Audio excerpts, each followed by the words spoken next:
In En 1977, 1977 me encontraba prestando servicio como misionero de tiempo completo en Cusco, Perú. Mi compañero y yo recibimos la aprobación para llevar a todos los misioneros de la zona a las magníficas ruinas de Machu Picchu. Hacia el final de nuestra visita a las ruinas, algunos de los misioneros deseaban ir al puente del Inca, que es parte de un sendero en la montaña. Sentí en mi corazón de inmediato que el espíritu me constreñía a no ir a ese lugar. El sendero estaba en la ladera de la montaña y tenía una caída de 610 metros. En varias partes el sendero solo era lo suficientemente ancho para que una persona pasara a la vez. Mi compañero y yo les dijimos que no debíamos ir al puente del Inca. Sin embargo, los misioneros insistieron que fuéramos. Las súplicas se hicieron más intensas y a pesar de lo que el Espíritu me había indicado, cedí a la presión del grupo y les dije que iríamos al puente, pero solo si teníamos mucho cuidado. Comenzamos a andar por el sendero que lleva al puente del Inca. Yo iba al final de todo el grupo y al principio todos caminaron lentamente como habíamos acordado, pero luego los misioneros comenzaron a caminar rápido e incluso a correr, haciendo caso omiso de mis súplicas de que no fueran tan rápido. Me sentí obligado a alcanzarlos para decirles que teníamos que regresar. Yo estaba lejos de ellos y tuve que correr rápidamente para alcanzarlos. Al dar vuelta a una curva, en un pasaje demasiado angosto para que dos personas caminaran, me encontré a un misionero parado con la espalda contra las rocas.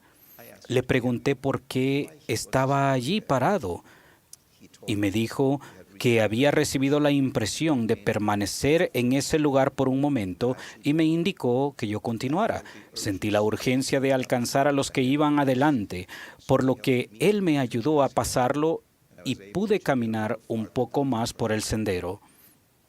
Observé que el suelo estaba lleno de plantas verdes y planté el pie derecho sobre el suelo, dándome cuenta, al ir cayendo, que no había suelo debajo de las plantas.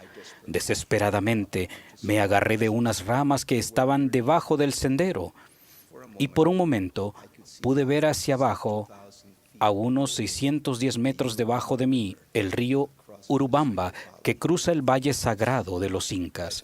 Sentí como que se me habían ido las fuerzas y que solo era cuestión de tiempo hasta que ya no pudiera sostenerme. En ese momento, oré intensamente. Fue una oración muy breve, en la que abrí la boca y dije: Padre, ayúdame. Las ramas no eran lo suficientemente fuertes como para sostener el peso de mi cuerpo. Y supe que el fin estaba cerca. En el momento mismo en el que estaba por caer, sentí una mano firme tomarme del brazo y tirar de mí hacia arriba. Con esa ayuda pude seguir luchando y subir nuevamente al sendero. El misionero que se había quedado atrás fue quien me salvó. Pero en realidad fue nuestro Padre Celestial quien me salvó. Él escuchó mi voz. Yo había escuchado la voz del Espíritu 3 veces anteriormente, diciéndome que no fuéramos al puente del Inca, pero no lo había obedecido. Yo estaba en shock, estaba pálido y no sabía qué decir. Entonces recordé que los otros misioneros estaban más adelante que nosotros, de modo que fuimos a buscarlos hasta que los encontramos y les dijimos lo que había sucedido. Regresamos a Machu Picchu con mucho cuidado y en silencio. En el camino de regreso, yo permanecí en silencio y la idea me vino a la mente de que él había prestado atención a mi voz, pero que yo no había prestado atención a la de él.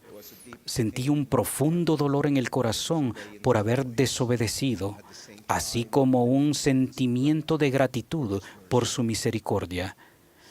Él no ejerció su justicia sobre mí, sino que en su gran misericordia me salvó la vida. Al final del día, cuando era hora de hacer mi oración personal, oré con el corazón al Padre de misericordias y Dios de toda consolación. oré con un corazón sincero, con verdadera intención, teniendo fe en Cristo. En la mañana del mismo día, había orado con los labios, y cuando estaba por perecer, le oré con el corazón.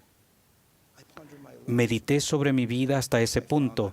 Me di cuenta que en muchas ocasiones nuestro Padre Celestial había sido muy misericordioso conmigo.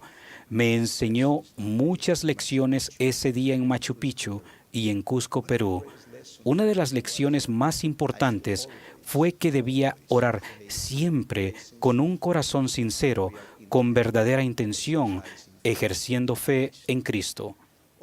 En una ocasión el Señor Jesucristo estaba orando en un lugar y cuando terminó, uno de sus discípulos le dijo: Señor, enséñanos a orar. Él entonces enseñó a sus discípulos a orar y actualmente nos enseña a ustedes y a mí a orar cuando lo vemos en la mente, orando en Getsemaní y diciendo: pero no se haga mi voluntad, sino la tuya. Cuando oran, ¿realmente desean que no se haga mi voluntad, sino la tuya? Pablo describe la forma en que Jesús oró en los días de su carne, especialmente en Getsemaní, cuando ofreciendo ruegos y súplicas con gran clamor y lágrimas al que le podía librar de la muerte, fue oído a causa de su temor reverente. Cuando oran, ¿están realmente orando o solo están pronunciando palabras? ¿Son ustedes superficiales al orar? Jesús oró intensamente y habló con su Padre, y aconteció que también Jesús fue bautizado, y mientras oraba, el cielo se abrió.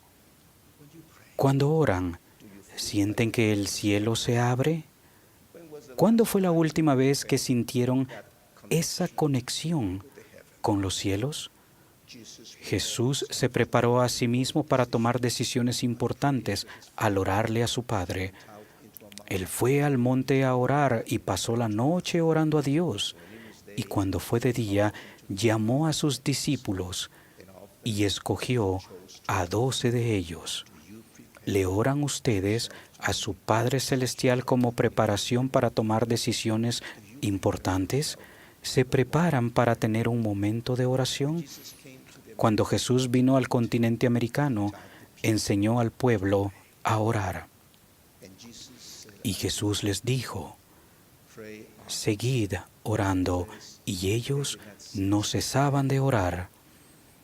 Jesús nos invita a orar siempre. Jesús sabe que nuestro Padre Celestial nos escucha y que nos da lo que es mejor para nosotros. ¿Por qué a veces no queremos recibir? ¿Por qué? En el momento mismo que decimos Padre Celestial, Él escucha nuestras oraciones y tiene sensibilidad para con nosotros y nuestras necesidades. Y sus ojos y oídos están entonces conectados con ustedes. Él lee nuestra mente y siente nuestro corazón. No hay nada que puedan ocultarle. Y lo maravilloso es que Él los verá con ojos de amor y misericordia. Amor y misericordia que no podemos comprender plenamente. No obstante, el amor y la misericordia lo acompañan a Él al momento en que ustedes dicen Padre Celestial. De manera que el momento de la oración es un momento muy, pero muy sagrado. Él no es alguien que dice: no te voy a escuchar ahora porque solo acudes a mí cuando tienes problemas. Solo el hombre hace eso. Él no es alguien que dice: es que no te imaginas lo ocupado que estoy ahora. Solo el hombre dice eso. Mi esperanza y mi oración es que todos oremos como Jesús nos ha enseñado a orar. Es mi esperanza En el nombre de Jesucristo, nuestro Salvador. Amén.